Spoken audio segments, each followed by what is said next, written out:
아멘. 감사합니다. 저는 우리 권사님이 저렇게 말씀하실 때마다 제 마음이 뜨거워지는 걸 느껴요. 그리고 하늘에 계신 하나님은 얼마나 기뻐하실까. 오늘 아침에 용인을 다녀오는 길에 주위에 요즘은 이제 철쭉꽃이 피었잖아요. 철쭉꽃이 피고 이제 제법 실록이 지푸르게 변한 것을 보면서 저도 모르게 제 입에서 찬양 한 가락이 울려 나왔습니다. 여러분도 잘 아시는 찬양일 거예요. 주 하나님 지으신 모든 세계라는, 참 아름답다, 참 좋다. 실은 인생을 살아가는 데는 여러 가지 어려운 일도 그리고 아픈 일도 많이 있지만, 하나님은 그런 인생을 살아가는 우리에게 충분한 위로가 되시고, 또 우리로 하여금 기뻐하며 즐거워할 수 있는 은혜를 풍성하게 베풀어 주시는 하나님이신 줄 믿습니다.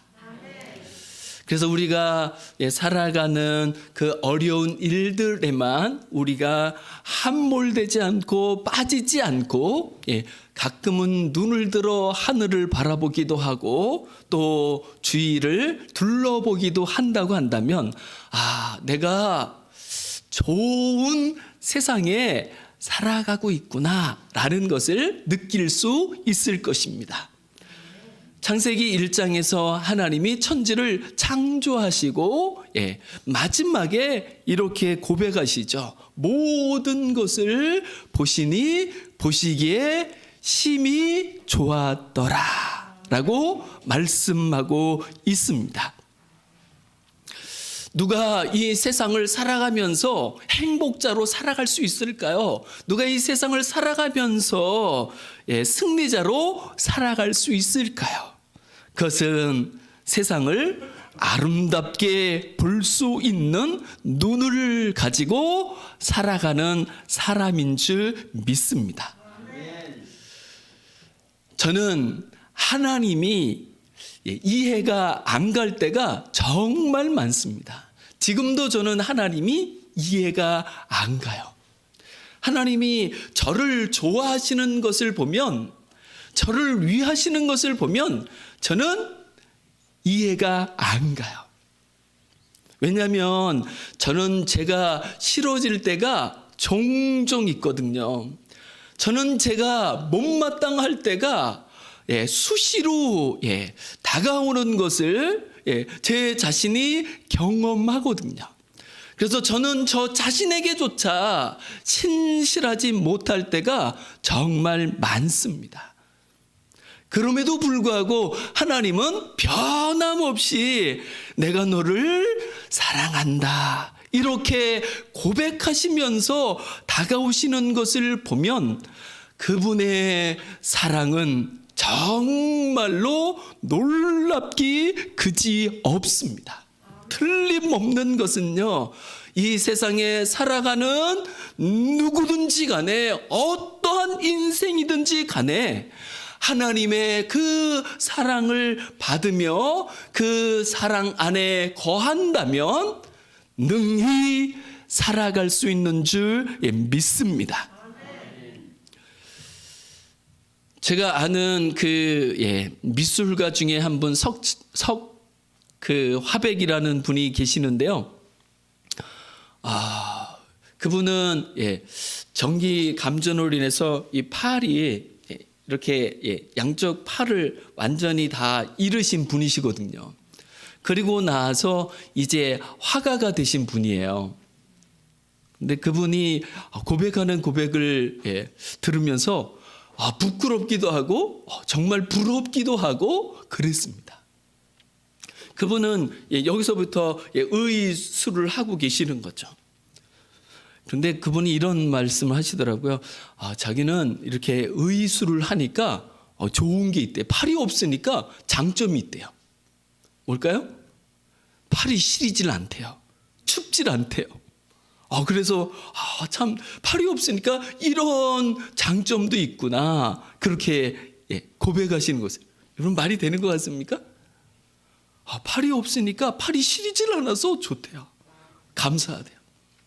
참 놀라운 고백이죠. 그분이 그림을 그릴 때마다 그 그림 한 모퉁이에 꼭 쓰는 그 말씀이 있어요. 이제 그림마다 주제가 있으니까 주제를 쓰는데 그 주제를 제목을 쓰는데 그 제목 이전에 꼭 쓰는 말씀이 있습니다. 이런 말씀을 씁니다. 모든 것이 합력하여 선을 이루느니라. 대단한 고백이죠. 그러면서 그분 마음속에는 항상 감사함을 가지고 살아가는 모습을 보면 그분은 틀림없이 변함없는 하나님의 사랑 안에 머물러서 그 사랑을 받으면서 그 사랑을 누리면서 살아가는 사람임이 틀림이 없습니다. 이 세상에서는요, 우리가 수시로 겪어야 하는 그 어려움들, 아픔들, 때로는 배신들 등등이 수도 없이 많지만, 그래서 참 못 살겠다 싶은 생각이 들 때도 있지만, 못 살 것 같은 그 인생이라 할지라도 하나님 안에서는 능히 살 수 있는 줄 믿습니다. 그리고 그 하나님께서는 모든 것들을 다 사용하셔서 결국에는 선을 이루시며 복을 역사하시는 분이심을 우리는 믿습니다. 우리는 요즘 출애굽기 말씀을 살펴보고 있습니다. 이 출애굽기 말씀은 이스라엘 백성들이 애굽이라는 제국 속에서 얼마나 많은 학대를 당하며 미운 존재가 되어가지고 멸시를 받으며 천대를 받으며 살아가는지 모릅니다. 심지어는 내가 낳은 자식도 내 마음대로 할 수가 없고 아들이면 뺏겨야 하고 또는 죽여야 하는 이런 비극 속에 이스라엘 백성들이 살아가고 있습니다. 과연 이 이스라엘 백성들을 참 복된 백성들이라고 이야기할 수 있는 사람이 누가 있을까요? 그런데 성경은, 하나님은 그렇게 말씀하십니다. 하나님은 이스라엘을 얼마나 소중하게 귀하게 생각하는지 모릅니다. 그러므로 우리는 오늘 우리가 읽은 본문 말씀 속에서 이스라엘의 그 진실이 무엇인지를 살펴보면서 또한 하나님 안에 있는 우리의 진실이 무엇인지를 깨닫게 될 수 있는 시간이 될 수 있다고 저는 생각합니다. 출애굽기 1장에 보면 이스라엘 백성들이 애굽 땅에서 그 모진 학대와 그리고 멸시와 천대를 겪으면서 사는 이야기가 나옵니다. 그렇지만 먹고 산다는 것이 무엇인지, 그 학대 속에도 이스라엘 백성들은 그 땅에서 하루하루를 견디며 살아야 했습니다.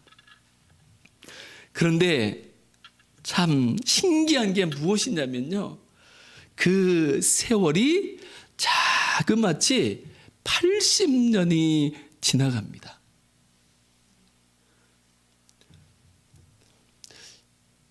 이때는요, 우리가 일제시대에 식민지로 있을 때보다 더하면 더했지 덜하지 않습니다. 그래서 일본 땅에서 살아가는 사람들 뿐만 아니라 그 한국 사람들을 일본인들은 조센징이라고 멸시하면서 깔보면서 이렇게 미운 물건 취급을 하면서 우리가 살아야 했던 시대가 있는 거죠. 그런데 애굽 땅에서 이스라엘은 그보다 더하면 더했지 덜하지 않습니다. 그래서 애굽 사람들은 이제 이스라엘 사람들을 보면 벌레 취급을 하기도 하는 거죠. 그 속에서 이스라엘 백성들은 살아야 했습니다. 그럼에도 불구하고 그 긴 학대의 세월 속에서도 이스라엘 백성들이 하나님을 기억하지 못했다는 것이 참 아이러니한 거죠. 만약에 이 학대가 있을 때 그들이 눈을 들어 하늘을 바라보며 하나님 우리를 보시옵소서 이렇게 했다고 한다면 하나님은 훨씬 더 빨리 이스라엘 백성 가운데 임재하셔서 그 전능하신 손길을 펼치시고 그들을 이끄시며 그들을 인도하셨을 것입니다. 저희가 말씀한 절을 보시면 좋겠습니다. 출애굽기 2장 23절부터 25절에 있는 말씀입니다. 출애굽기 2장 23절 말씀을 보면 이렇게 시작합니다. 여러 해 후에, 이 여러 해 후에는 언제쯤일까요? 출애굽기 1장 애굽의 이스라엘 백성들을 학대하고 멸시하기 시작한 때로부터 약 80년 정도가 지났을 때였습니다. 그러니까 이때에 이스라엘 백성들이 하나님을 향하여 비로소 입이 열려진 거죠. 성경은 우리에게 이렇게 말씀합니다. 누구든지 주의 이름을 부르는 자는 구원을 얻으리로다. 이 말씀은 얼마나 신실한 말씀인지 모릅니다. 한번 입을 열어 하나님을 불러보십시오. 그 순간 하나님께서는 응답하시며 함께하시며 우리를 향하여 그 예비하신 은혜들을 부어주실 것입니다. 이스라엘 백성들이 여러 후에 약 80년이 지난 다음에 애굽 왕이 죽었습니다. 그럼에도 불구하고 이스라엘 자손은 고된 노동으로 말미암아 탄식하며 살아야 했습니다. 그때 그들은 이제 부르짖게 됩니다. 그 부르짖는 소리가 하나님께 상달되었습니다. 하나님이 어떻게 하셨을까요? 24절은 이렇게 말씀합니다. 하나님이 그들의 고통 소리를 들으시고, 하나님은 들으시는 분이십니다. 그리고 그 하나님께서는 들으실 뿐만 아니라 아브라함과 이삭과 야곱에게 세운 그의 언약을 기억하십니다. 그리고 하나님은 그들에게 이제 구원의 하나님으로 일하시고 역사하기 시작하시는 거죠. 25절은 이렇게 말씀합니다. 하나님이 이스라엘 자손을 돌보셨고 하나님이 그들을 기억하셨더라. 하나님이 부르짖는 이스라엘의 소리를 들으시고 탄식 소리를 들으시고 하나님이 그들을 기억하시며 그들의 하나님 구원의 하나님으로 이제 역사하시기 시작하는 것을 볼 수 있습니다. 그러면서 하나님께서 즐겨 쓰는 표현이 있어요. 뭐냐면 이런 표현입니다. 히브리 사람의 하나님 여호와. 참 하나님은 부끄럽지도 않으신가 봐요. 하나님은요 창피하지도 않으신가 봐요. 아니 그렇게 더러운 그 물건, 미운 물건 취급당하는 그들 이스라엘 히브리 사람, 그들을 향해서 내가 너의 하나님이야 이러기를 주저하지 아니하시고 오히려 즐겨하시는 것을 보면 하나님은 인생의 모양을 초월하시는 분이 틀림이 없습니다. 사람은 인생을 외모로 이야기하거나 생각하고 취급하려고 하기도 하지만 하나님은 외모를 보지 않습니다. 하나님에게는 인생의 모양이나 조건이 전혀 중요하지 않습니다. 단 한 가지 하나님께서 보시는 것이 있다고 한다면 그가 하나님을 부르느냐라는 거죠.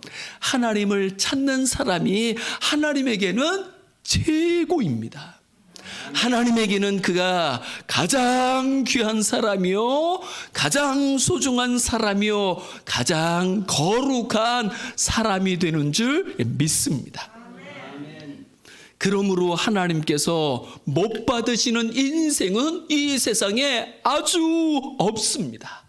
뿐만 아니라 하나님께서 못 고칠 인생도, 하나님께서 구원하지 못할 인생도 이 세상에는 단 한 사람도 없습니다. 그분은 전지하시고 그분은 전능하셔서 그분께서 뜻하신 구원이라고 한다면 홀이라도 남김이 없이 다 이루시는 하나님이신 줄 믿습니다. 한번 그 하나님을 불러보십시오. 틀림없이 들으실 것입니다. 그리고 말씀하실 것입니다. 내가 너를 들었노라라고, 내가 너를 사랑하노라고 하나님이 말씀하실 것입니다. 그리고 그것은 험악한 인생길을 걸어가는 우리에게 위로가 되어지며 힘이 되어지며 능력이 될 수 있음을 믿습니다. 그래서 바울은 빌립보서 4장에서 이렇게 고백하신 것을 볼 수 있습니다. 빌립보서 4장 11절부터 13절까지 보면 바울이 이렇게 고백하죠. 내가 궁핍함으로 말하는 것이 아니니라. 지금 바울은 궁핍하게 살고 있어요. 말도 안 되죠. 그 천하의 사도, 제일 가는 사도가 이렇게 궁핍하게 살아간다는 것이 정말 말이 되냐는 거죠. 그런데 바울은 뭐라래요? 나는 어떤 형편에든지 나는 자족하기를 배웠노니 나는 비천에 처할 줄도 알고 풍부에 처할 줄도 알아. 모든 일 곧 배부름과 배고픔과 풍부와 궁핍에도 처할 줄 아는 일체의 비결을 배웠노라. 내게 능력 주시는 자 안에서 내가 모든 것을 할 수 있느니라. 바울은 이야기하는 거죠. 내게 어떠한 인생이든지 내 인생이 어떠하든지 나는 살 수 있다. 나는 할 수 있다. 그것은 내가 하나님 안에 있고 하나님이 나와 함께 하시기 때문이라고.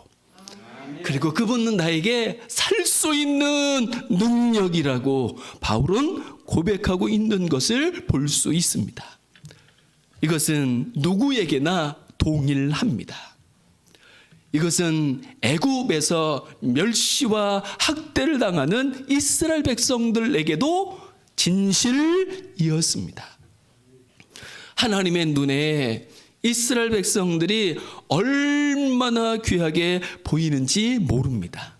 그런데 우리가 출애굽기를 읽어보면 알겠지만, 그러면 하나님 구원하신다면 당장에 단번에 건져주시면 안 됩니까? 하나님 그냥 지금 바로 구원해 주시면 안 되는 겁니까? 우리는 이렇게 물을 수 있는 거죠.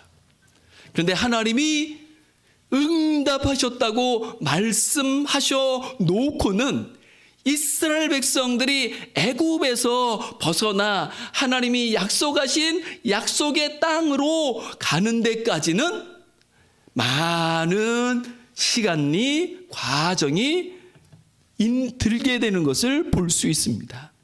특히 애굽에서 벗어나는데도 10가지의 재앙이 있고서야 비로소 바로는 이스라엘 백성들을 놓아주고 그들은 비로소 애굽을 떠나 약속의 땅을 향하여 가게 되는 거죠.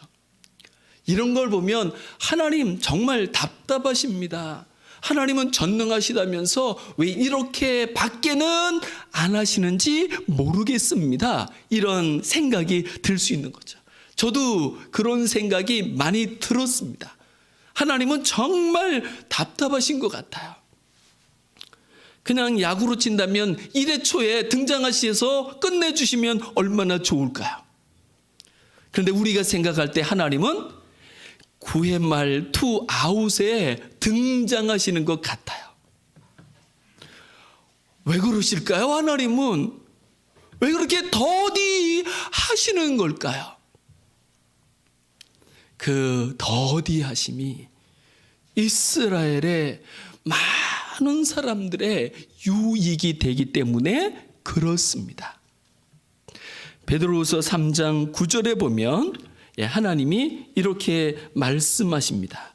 주의 약속은 어떤 이들이 더디다고 생각하는 것 같이 더딘 것이 아니라 오직 주께서는 너희를 대하여 오래 참으사 아무도 멸망하지 아니하고 다 회개하기에 이르기를 원하시느니라. 주님의 약속이 더딘 것이 아닙니다. 하나님이 오래 참고 계시는 거죠. 왜 오래 참으실까요? 한 사람이라도 더 하나님의 사랑 안에, 하나님의 구원 안에 나오기를 원하시기 때문에 그렇습니다. 그것은 출애굽에서도 마찬가지죠. 출애굽기 9장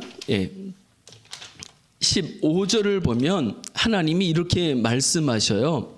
내가 손을 펴서 돌림병으로 너와 내 백성을 쳤더라면 내가 세상에서 끊어졌을 것이나, 그러니까 하나님께서 하고자 하신다고 한다면 이 애굽을 단번에 쳐서 멸망시켜 버릴 수 있는 분이시라는 거죠.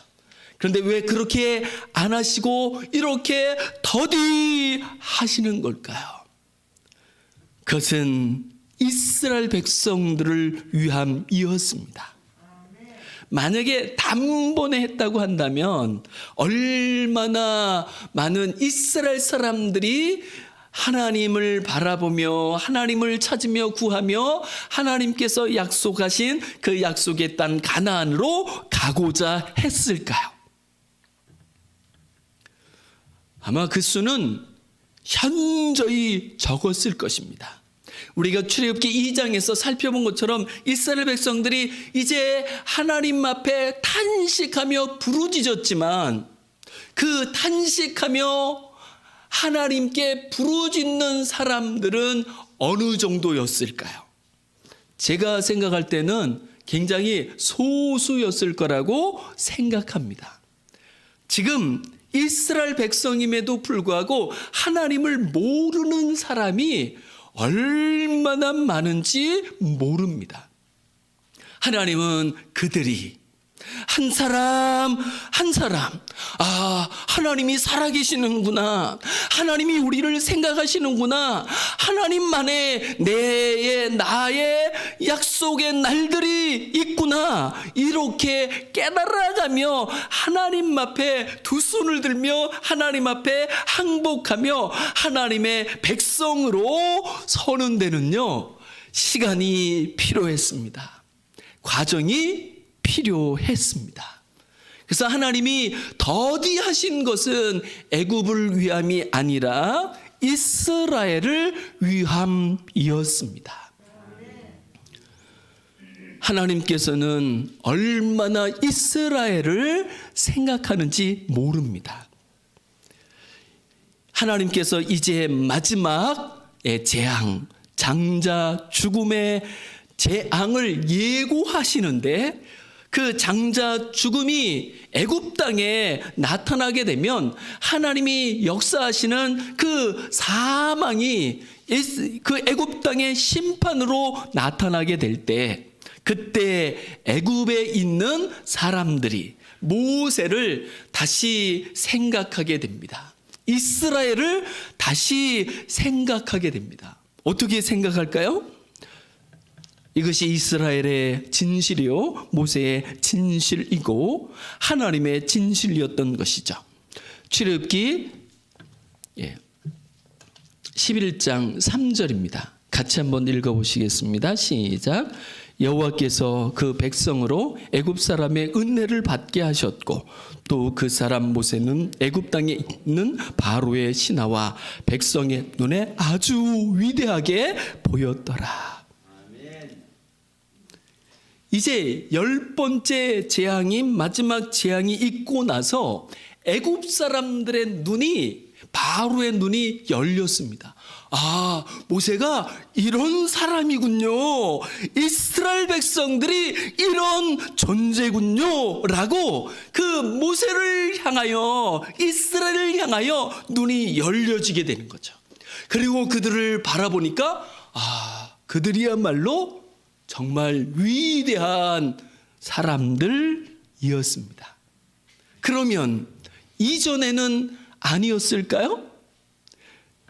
이전에 자기들이 짓밟고 있는 자기들의 발 아래 존재하는 것 같은 그들을 볼 때 그들은 위대하지 않았을까요? 아니죠.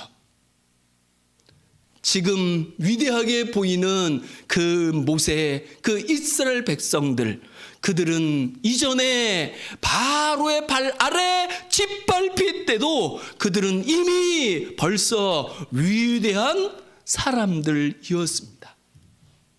그리고 그 위대함은 그들의 육신의 모양에서 나오는 것이 아니죠. 그것은 그들과 함께 하시며 그들 안에 거하시는 하나님께로부터 나오고 하나님께로부터 주어진 위대함인 줄 믿습니다. 그러므로 이들의 가치는 이 세상의 그 무엇과도 비교할 수 없습니다. 여러분 이 진실을 믿으십니까? 만약에 이스라엘이 그러하였다고 한다면 우리는 어떨까요? 예수 그리스도의 보배로운 피 뿌림을 받아 거룩하다 일컬음을 받아 하나님의 자녀된 천국의 백성된 우리는 어떠할까요?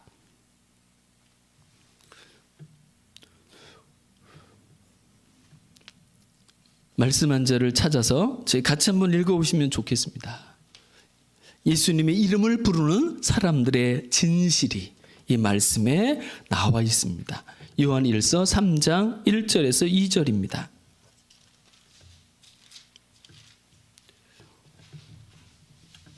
요한 1서 3장 1절에서 2절입니다. 여러분 놀라실 수 있으니까 준비를 하고 이 말씀을 같이 읽도록 하겠습니다. 여러분 좀 마음의 준비를 하셨나요? 그러면 같이 읽겠습니다. 시작. 보라, 아버지께서 어떠한 사랑을 우리에게 베푸사 하나님의 자녀라 일컬음을 받게 하셨는가. 우리가 그러하도다. 그러므로 우리가 세상이 우리를 알지 못함은 그를 알지 못함이라. 사랑하는 자들아, 우리가 지금은 하나님의 자녀라. 장래 어떻게 될지는 아직 나타나지 아니하였으나 그가 나타나시면 우리가 그와 같을 줄을 아는 것은 그의 참모습 그대로 볼 것이기 때문이니. 아멘. 다른 조건을 이야기하지 않아요. 육신의 모양을 이야기하지 않아요. 아버지께서 베푸신 사랑, 하나님이 세상을 이처럼 사랑하사 독생자를 주셨으니 이는 저를 믿는 자마다 멸망하지 않고 영생을 얻게 하려 하심이라 라는 그 사랑이죠.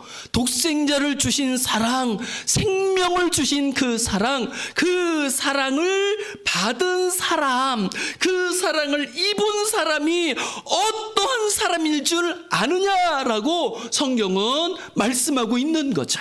세상은 그 사랑을 입은 우리가 어떠한 사람인지 알지 못하지만, 그래서 우리를 함부로 하기도 하고 우리의 육신의 모양을 가지고 비교하기도 하고 말거리로 삼기도 할지 모르지만, 하나님께서는 진실은 그렇지 아니함을 말씀하고 있는 거죠. 그 진실이 어떠하다고요? 2절 하반절에 보면 그가 나타나시면 우리가 그와 같을 줄을 아는 것은 그의 참 모습을 그대로 볼 것이기 때문이니. 우리가 진실, 그 참된 진실, 영원한 진실 앞에 서는 게 하나님의 모습을 보는 만큼이나 우리 자신이 얼마나 존귀와 영광으로 입혀진 존재인지를 마치 자신이 주 예수 그리스도와 하나님과 방불한 존재임을 보고 깨닫게 될 것이라고 말씀하고 있습니다. 그러면 지금은 안 그럴까요? 아니죠. 우리가 주 예수 그리스도의 이름을 부르며 주님을 믿는 그 순간부터 우리는 이런 영광과 존귀를 입은 존재였던 것이죠. 이 진실이 우리 가운데서 작동할 수 있기를 주님의 이름으로 축복합니다. 그래서 이 세상에 어떠한 보이는 그 무엇으로도 비교당하지도 않고 비교하지도 않고 하나님 앞에서 이 진실을 부여잡고 하나님의 영광과 존귀를 입은 소중하고 가치 있는 하나님의 사람으로, 천국의 사람으로 존재할 수 있기를 주님의 이름으로 축복합니다. 이스라엘의 진실이 바로가 보기에도 위대했던 것이라면 예수 그리스도 안에 있는 우리는 이보다 더 하면 더했지 덜하지 않음이 예수 그리스도 안에 있는 우리의 진실임을 믿습니다. 그리고 때가 되면요, 세상이 우리 앞에, 하나님 앞에, 하나님의 사람들 앞에 무릎을 꿇어 절하는 날이 오게 될 것입니다. 우리가 읽었던 출애굽기 11장 8절 말씀을 보면 이렇게 말씀하고 있습니다. 왕의 이 모든 신하가 내게 내려와 내게 절하며 이르기를 너와 너를 따르는 온 백성은 나가라 한 후에야 내가 나가리라. 모세는 알았던 거죠. 무엇을 알았을까요? 바로와 바로의 나라가 모세 앞에, 이스라엘 앞에 내려와 엎드려 절하게 될 것을 모세는 알았습니다. 그리고 때가 되매 그렇게 되어지죠. 애굽은 모세 앞에 나와 엎드려 사정을 하면서 제발 나가주십시오, 당신들의 약속의 땅으로 가십시오, 이렇게 사정하게 되는 것을 볼 수 있습니다. 예수님께서는 우리에게도 약속하셨습니다. 세상이 너희 앞에 엎드려 절하는 날이 올 것이라고 말씀하고 약속하고 있습니다. 이것이 이스라엘의 진실이며 예수 그리스도의 이름을 부르는 우리의 진실입니다. 여러분, 세상이 큰 것 같습니까? 아니면 우리가 큰 것 같습니까? 여러분, 우주가 큰 것 같습니까? 아니면 예수 그리스도의 이름을 부르는 한 사람이 큰 것 같습니까? 이거는 말거리도 안 되는 거죠. 당연히 하나님이 크신 것처럼 하나님의 이름을 부르는 사람이 큰 것이죠. 우주보다 큽니다. 그것은 우주 만물을, 천지 만물을 지으신 하나님의 뜻이요, 하나님의 마음이요, 영원한 진리입니다. 이 진실 안에서 오늘을 살아갈 수 있는 우리가 될 수 있기를 원합니다. 요한계시록 3장 9절에 보면 빌라델비아 교회를 향해서 예수님이 이렇게 말씀하십니다. 네가 적은 능력을 가지고 살아가냐고 참으로 애를 쓰고 힘들지만 이제 때가 되면 너 위에서 군림했던 그들이, 너를 괴롭혔던 그들이 너 앞에 나와 무릎 꿇고 절할 것이다 라고 말씀하고 있습니다.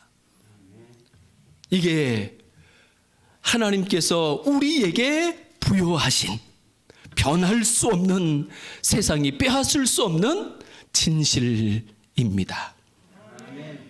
주 예수 그리스도 안에서 우리에게 부어진 하나님의 이 영원한 진실들, 하나님의 언약의 백성으로 존재하는 이스라엘이 애굽이라는 나라에서 바로라는 그 왕 앞에서 존재하는, 그럼에도 불구하고 그들이 가지고 있는 그 바로가 빼앗을 수 없는, 변할 수 없는 그 진실에 이끌려 이스라엘 백성들이 서서 살아갈 때 비로소 이스라엘은 이스라엘다울 수 있는 것처럼, 이제 우리도 우리를 위해서 이 세상에 오시고 우리를 위해서 피 흘리신 예수 그리스도의 이름을 부르며 그 예수 그리스도 안에서 하늘의 하나님께서, 영원하신 하나님께서 우리에게 허락하여 주신 이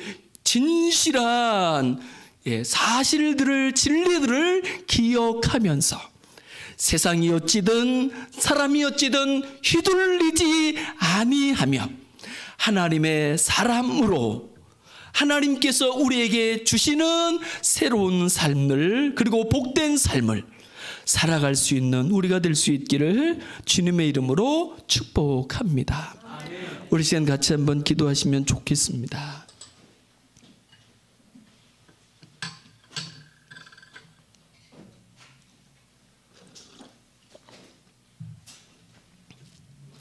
하나님의 이름을 부른다는 것, 그리고 하나님 안에 있다는 것, 하나님의 자녀가 됐다는 것, 그것이 가지고 있는 의미와 가치는 얼마나 어마어마하며 놀라운지 모릅니다. 그 실상은 세상에 부러울 것이 없는 사람이요, 이 우주 만물보다도 위대한 존재라는 것입니다. 이를 위해서 하나님은 독생자를 주셨고 십자가에 달려 물과 피를 쏟으시며 생명까지 내어 주셨습니다. 주님의 죽으심이, 주 예수 그리스도의 그 피 흘리심이 우리에게 얼마나 어마어마한 역사를 이루었는지 말할 수 없습니다.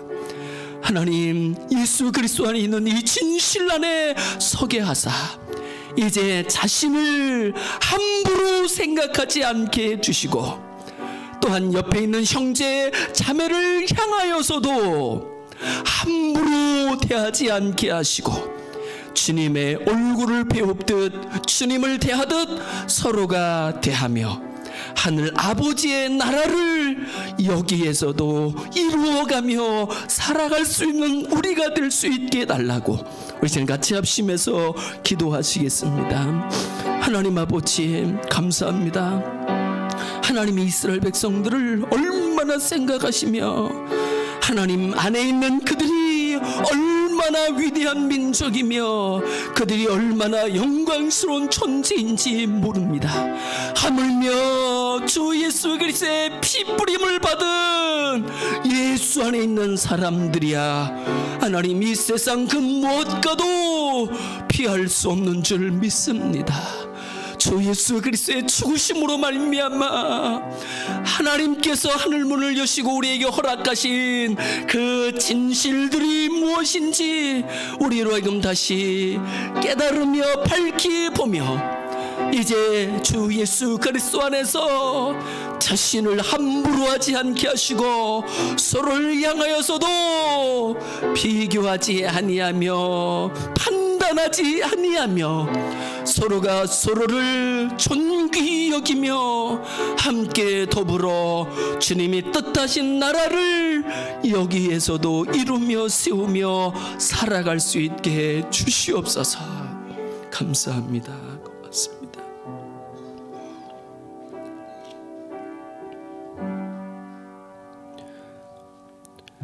하나님 아버지 감사합니다. 아멘. 세상은 난리가 아니지만 이제 우리를 하늘을 바라보며 주 예수 그리스도의 이름을 부르며 하나님의 자녀로 천국의 사람으로 살아갈 수 있게 해주셔서 감사합니다. 아멘. 원하옵고 원하오니 주 예수 그리스도 안에서 우리에게 하나님 아버지께서 부여하신 진실로서 세상을 이기고도 남음이 있게 하옵시고 자신을 다시 한번 재발견하며 천하보다 귀한 한 사람으로 우뚝 서 살아갈 수 있게 하옵시고 사랑하는 형제 자매를 더 존귀히 여기며 함께 더불어 주님이 약속하신 좋은 날 열어갈 수 있도록 축복해 주시옵소서. 감사드리며 주 예수 그리스도의 이름으로 간절히 기도드리옵나이다. 아멘.